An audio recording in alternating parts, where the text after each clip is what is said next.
আসসালামু আলাইকুম দর্শক, স্বাগতম গ্রাম বাংলা অবস্থান নতুন একটা ভিডিওতে।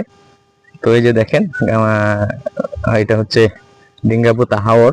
ওই যে ডিঙ্গাপুতার হাওরে আসছি, যাইতেছি এক জায়গায় অনুষ্ঠানে, যেহেতু অনুষ্ঠানটা পরে বলবো আপনাদেরকে।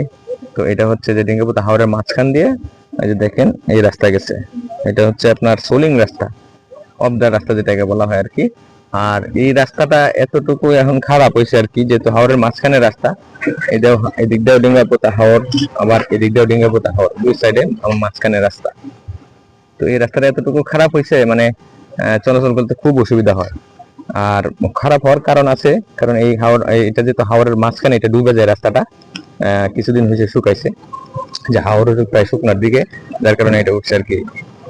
তো আপনাদের এলাকায় এরকম হাওর বা হাওরের মাঝখান দিয়ে রাস্তা কোনো ভ্রমণ করছেন কিনা অবশ্যই আমাকে কমেন্টে জানাবেন। আর ভ্রমণ ভালো লাগলে আমার ভিডিওতে একটা লাইক দিবেন। তো ভালো থাকবেন সবাই, আল্লাহ হাফেজ।